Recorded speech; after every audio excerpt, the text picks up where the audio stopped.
You really hate Sean Combs. Why would they be thinking that? Because of the things that you post on Instagram, Look at this. And let's stop for a second and do say that I hated him enough to hire his kids. And we've never done anything to each other. So it's just competitive energy and things that you say about other artists while you... The Combs Enterprise, they come in and they work and they don't get paid. Oh, yeah. Oh, we're gonna build up to it real quick. Yeah, so he was able to sell that footage to whomever he chose. The question is, how did anybody know about it? Like, that's the thing. Like, that's the part that, it's so funny because people they get so excited. But when you've got a lawyer like Mark Agnifilo, who is orchestrating your possible surrender, because as you heard him say in the beginning of the documentary, he was very clear. It's almost the middle of September and there's no indictment. As you heard Diddy say, I've been an exemplary client like you've asked. You said I've been an excellent client. I came here. I did everything you asked me to do. Mm-hmm. That's what they're literally having this conversation. Yeah, in that conversation, Diddy was worried about the outlook of the public versus the victim. The outlook of the public? Oh, he was worried a lot more than that. You don't think? He literally sat there and said, we need comms. She's sitting there talking like an evil dictator. We need comms. We need a way into this conversation. We're losing, he said. We're losing. Losing what? What are you losing? But the key words that he said that were so important were, we need to be able to be speaking to the potential jurors.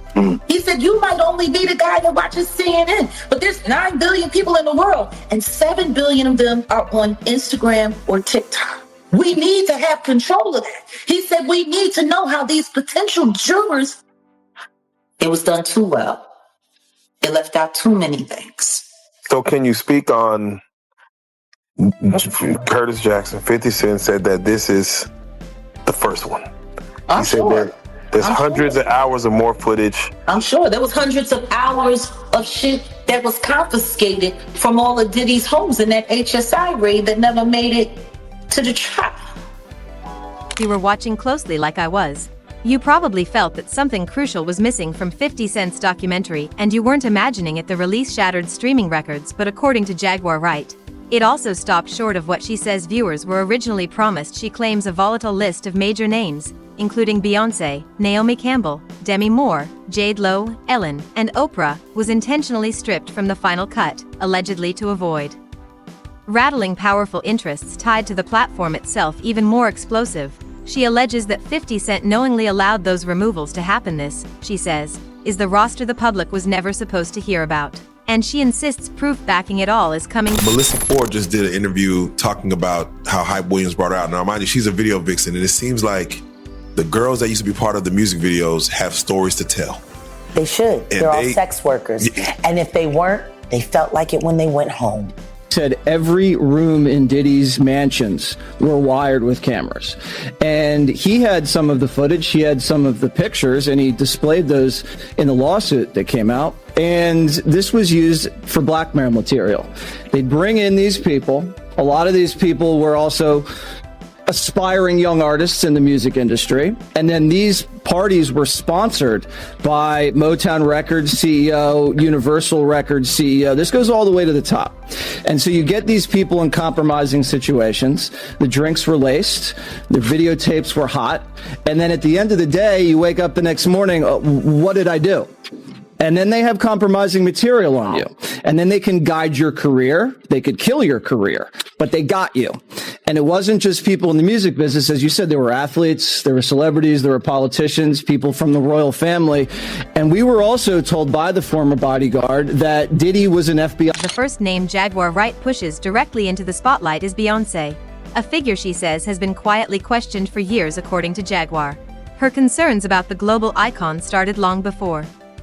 50 Cent's documentary reopened the conversation by hinting at names that never survived the final edit. She argues Beyoncé wasn't just a bystander inside elite circles linked to Jay-Z and Diddy, but a visible presence during moments that later sparked serious alarm. The allegations claim she was close when troubling situations unfolded, helped shape the narrative afterward, and ultimately benefited from how events played out since marrying Jay-Z. Beyoncé's ascent has been unstoppable, stacked with awards and industry reverence, but the documentary reframes that trajectory, pointing to deeply buried stories that many believe were deliberately kept far from public sight. Say, do you just as evil in your opinion? Has she done things you know of? Is it Jay-Z in your mind? What is the... I know a lot of things that shameless hat has done, but her greatest sin is vanity. And I'm going to say this about you now, baby. Everybody who knows you are dumb as a sack of hair. Truth is, if it wasn't for your singing and your dancing, you would have never been anything more than a shampoo girl in your mother's shop. You ain't got the common sense of a damn dog. But that's not criminal. Huh? It's not criminal. Is there? No. I'm going to get you there. Oh, I see. She's just too dumb to know what she's in for. No, she's just dumb enough to be down with whatever's going on. Okay. She's probably one of the most least empathetic people I've... Jaguar Wright pushed those allegations into the open during a nationally televised appearance with Piers Morgan, saying she was finally voicing stories tied to Beyoncé and Jay-Z that had been buried for years. She claimed these narratives were deliberately kept out of sight, while representatives reportedly sent a cease and desist to the show. No defamation lawsuit ever followed, a choice many viewers read as calculated, meant to prevent the spotlight from burning even brighter online. The silence didn't go unnoticed. Commentators quickly pointed out how strange it was that Jaguar has publicly criticized some of the biggest names in entertainment for years without facing a courtroom reckoning. For many, the absence of lawsuits, settlements, or visible consequences only deepened the intrigue, feeding the belief that taking this fight to court might open doors powerful people would rather keep sealed shut. Yourself vulnerable to all kinds of attacks, seen and unseen. What happened to my friend? When he passed away, there was $250,000 on my head and $150,000 on his. But what if I had decided to go back with my head held low and said, Sean, I'm willing to play the game, and then found a way to get inside of him and move him around? The reality of the modern world is that pretty much everyone has a platform as long as they have something to say that other people want to hear. That's why we invite her on to be interviewed. The people making these claims have an audience with or without shows like mine. Well, Jaguar Wright unexpectedly made several serious allegations about Jay-Z and Beyoncé during that interview. As I said in the moment, they were not present to respond or defend themselves, but now they have. Their lawyers contacted us to say that those claims were totally false and have no basis in fact, and we've therefore complied with the legal request to cut them from the original interview. Editing interviews is not something we do lightly at a show called Uncensored. But, like the proverbial cries of fire in a crowded theatre, there are legal limits on us too. And we apologise. Another name that keeps resurfacing alongside Diddy as the controversy grows is Naomi Campbell, whose connection to him stretches back almost 20 years. Her presence in these conversations has reopened old questions about the elite circles she's long moved through, especially her ties to other influential figures who later found themselves surrounded by serious accusations and public scrutiny. While no direct misconduct has ever been proven, the pattern of repeated proximity has kept speculation alive, raising ongoing questions about access, influence, and the environments she occupied at the very top of fame as a result. Her name remains firmly lodged in discussions many hoped had already disappeared. Especially the awful son wanted me to be in jail, and I'm not saying what my behavior was correct. I think that everyone during this period of Terminal 5 madness was upset and irate, and I guess I just took it. Naomi Campbell's history with the legal system has only poured fuel on the fire surrounding her reputation. In the late 1990s, she was convicted in a highly publicized case involving a physical confrontation with an employee, followed by a string of later incidents that repeatedly placed her at odds with staff members and law enforcement. These moments unfolded during the same era her relationship with Diddy was becoming more visible, drawing sharper focus. Timing and circumstances of those connections. Despite multiple appearances before a judge, she never served jail time, instead receiving punishments that allowed her to remain free. Then, Less than a year before the highly publicized search of Diddy's home, Campbell once again found herself in court after an altercation with a photographer, resulting in a suspended sentence. Another chapter that kept her out of custody as legal questions continued to trail her career. We all know Naomi has a temper. Today, the 45-year-old supermodel was found guilty in a Sicilian court for assaulting a photographer. She was given a 6-month suspended prison term, so she escapes the dreaded orange. If Naomi's controversy sparked unease, Demi Moore's past adds an even darker layer. A longtime figure in Diddy's orbit, Moore has come back under scrutiny after decades-old footage resurfaced from a birthday celebration involving her and a significantly younger General Hospital co-star. The clip, now circulating widely online, captures moments many viewers describe as deeply uncomfortable and crossing lines that should never have been blurred, though the incident happened years ago. Its return has reignited arguments about responsibility, power dynamics, and how behavior like this was once brushed aside or excused within elite entertainment circles. It's become another unsettling thread in a conversation that refuses to quiet down. The greatest, and I'm putting in a fuck! Thank you.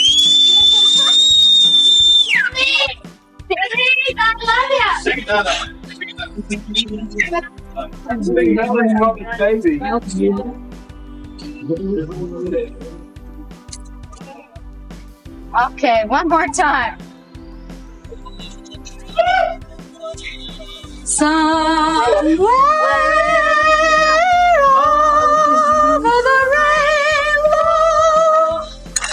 Why do you think everybody's come out? I don't know. Maybe just because I love them all and I hope they all love me. We do love him, and I love them. I think it's for the publicity. You're out of your mind. Absolutely, because he's one of my most favorite people. Have you been working on the show? Almost a month and a half. What's your role? I'm Lixley Left. Now I fill up Tanzania and I play Jeremy, and you're stealing my part. I'm sorry. We're moving on to interview number 2 here. Oh, okay. Because I love Philip, and he's the only one I love. Do your interview already. All right. Ashton Kutcher, in love with Mila Kunis on that 70s show. Then they break up for absolutely no reason after he starts hanging out with Diddy.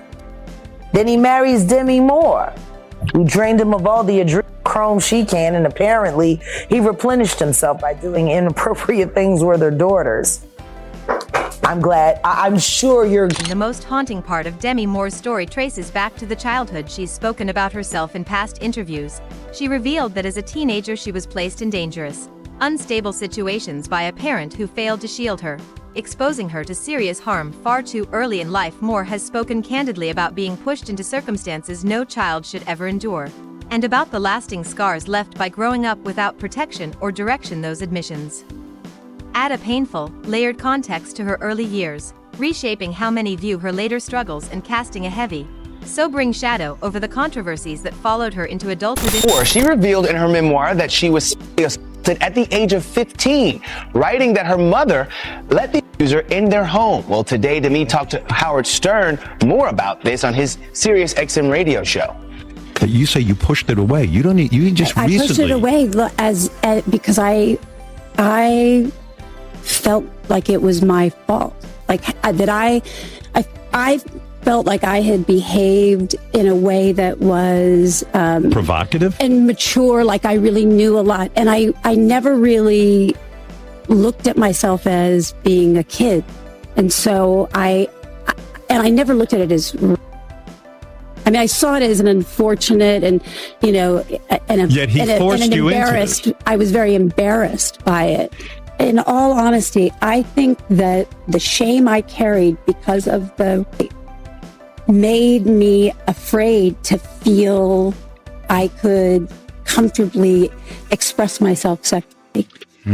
It makes me just remember the conversation that I had with her where she talked about the purpose of her writing this book was to share her story in hopes that it would empower other young women. She did talk about a lot of other things to Howard Stern. She said she auditioned for Top Gun, obviously didn't get... One of the most heavily discussed exits unfolded in 2024, when Ellen stunned viewers by announcing she was leaving the United States and starting a new life abroad. a move that came shortly after a widely reported law enforcement action tied to Diddy's Miami property. The timing immediately raised eyebrows, even without any confirmed link, and public curiosity only intensified as people took notice. She also transformed her appearance, stepping away from her trademark blonde image by relocating to England and framing it as a permanent reset. Ellen seemed determined to put distance between herself and the chaos dominating headlines. Many interpreted the decision not as coincidence, but as a strategic retreat from an increasingly volatile public climate she no longer wanted to stand inside of. She sounded so sincere, didn't she? Very sincere. Virtually choke on her words. But the best one for me is Ellen DeGeneres, who is, by the way, a very nasty person. I've had dealings with her in Australia. Could I tell you some stories about that cow?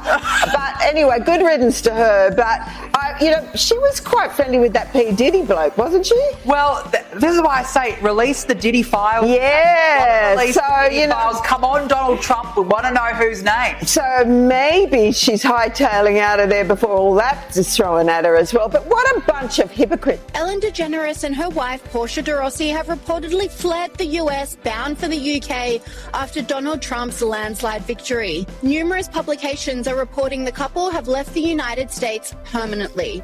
There are also reports the couple have put their Montecito mansion on the market.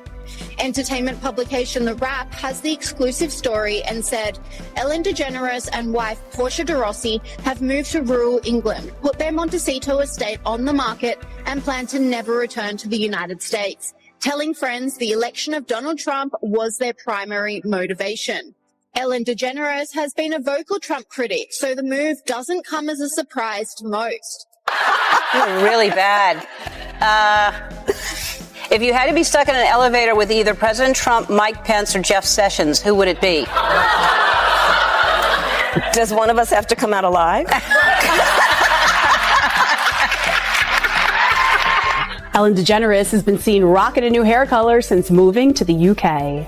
The comedian changed her signature blonde look to brunette as she was seen enjoying a night out with friends at a pub called The Farmer's Dog. Ellen went out with her wife, Portia de Rossi, and a few friends, including the Torn singer Natalie Imbruglia. Sources told TMZ earlier this week that Ellen and Portia moved to England because of Donald Trump's re-election.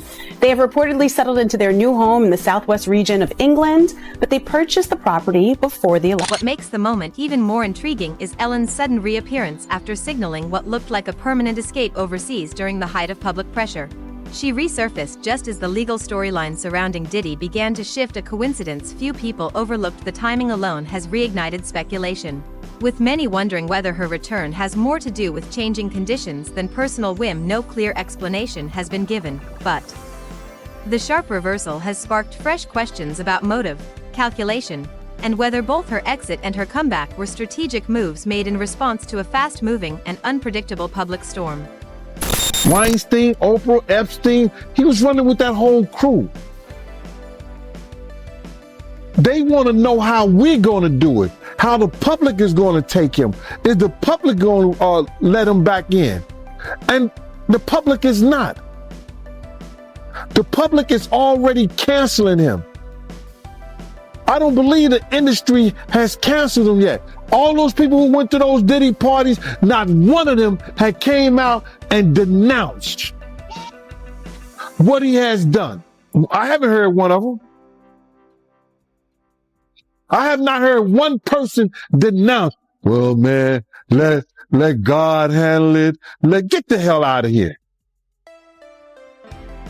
Get out of here with that. If that was your daughter, would you let God handle it? All those people, they ain't denounced him. They ain't definitely, they can't come forward and say, yo, I support him. Because it would mess up their brand. It would mess up their brand. Jay-Z. We the only one could call each other Sean. Jay is the only one could call me Sean. I'm the only one could call him Sean. Get the hell out of here. If that ain't no fun boy stuff.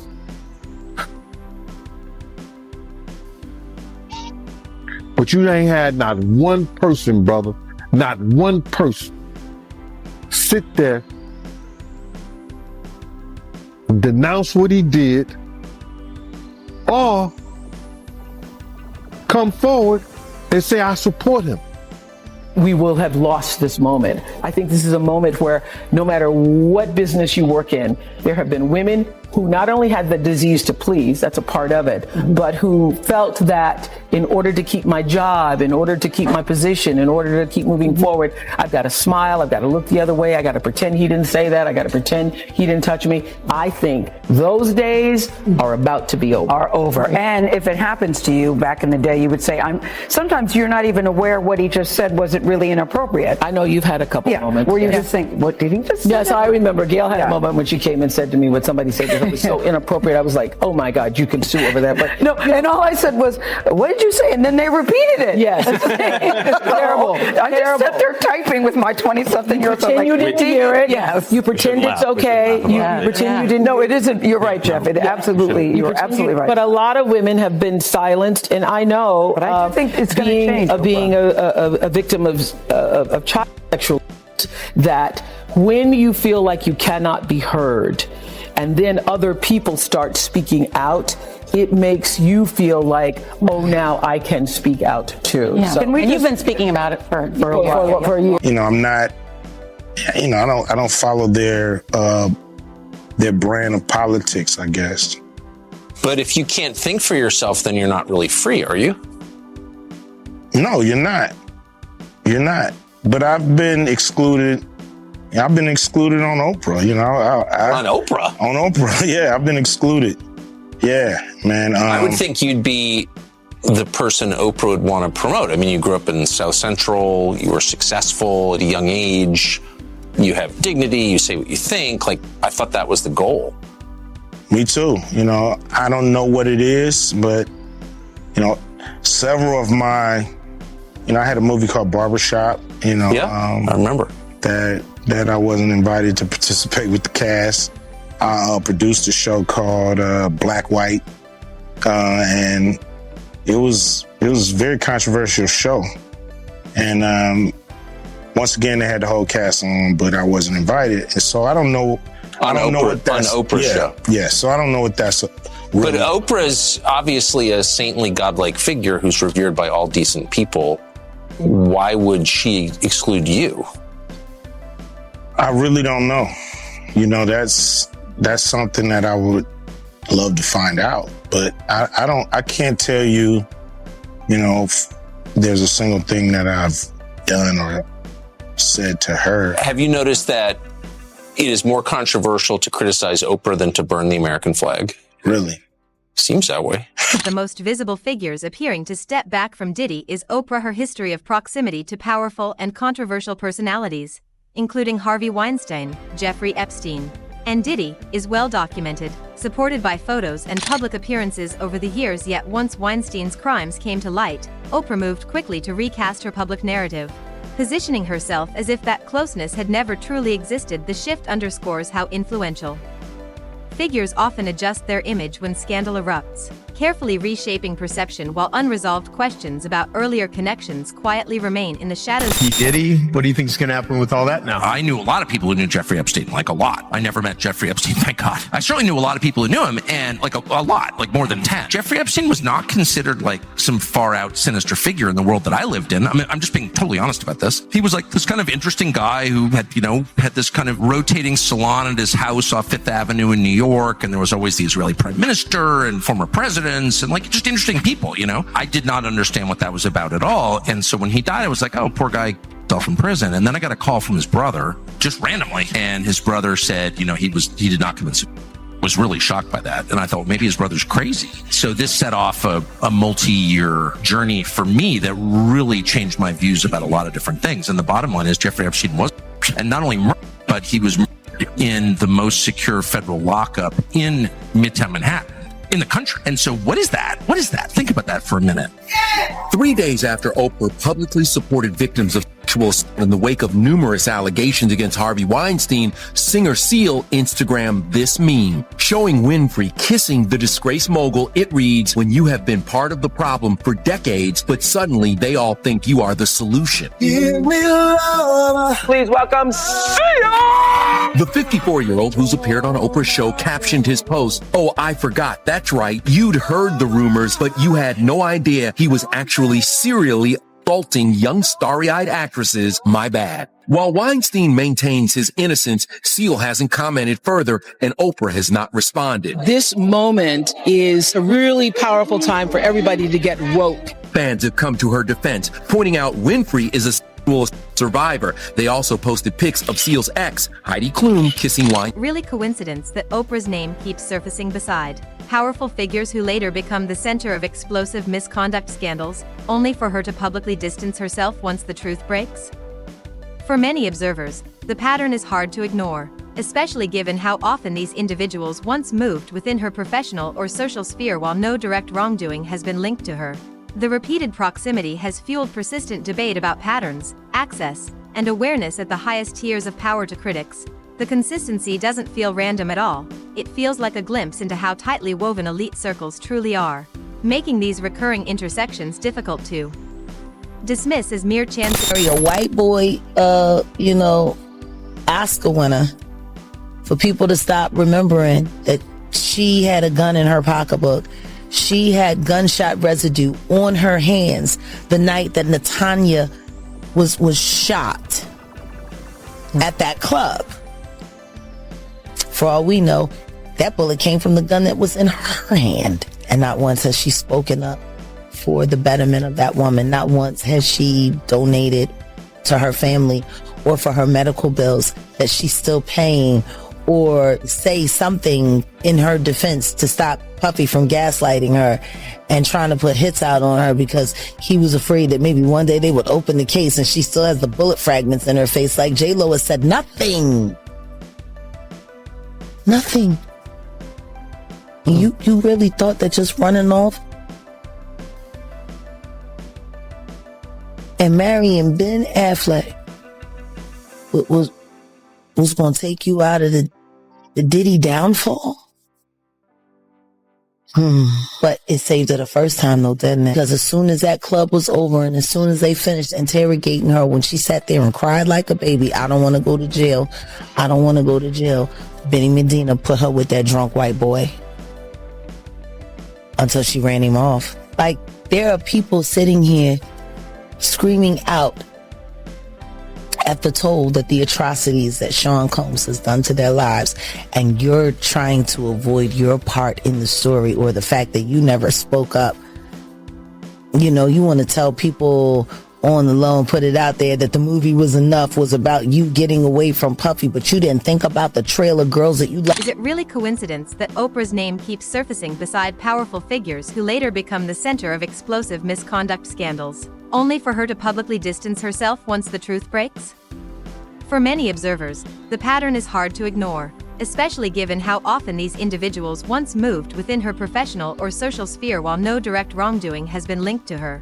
The repeated proximity has fueled persistent debate about patterns, access, and awareness at the highest tiers of power to critics. The consistency doesn't feel random at all, it feels like a glimpse into how tightly woven elite circles truly are, making these recurring intersections difficult to dismiss as mere chance.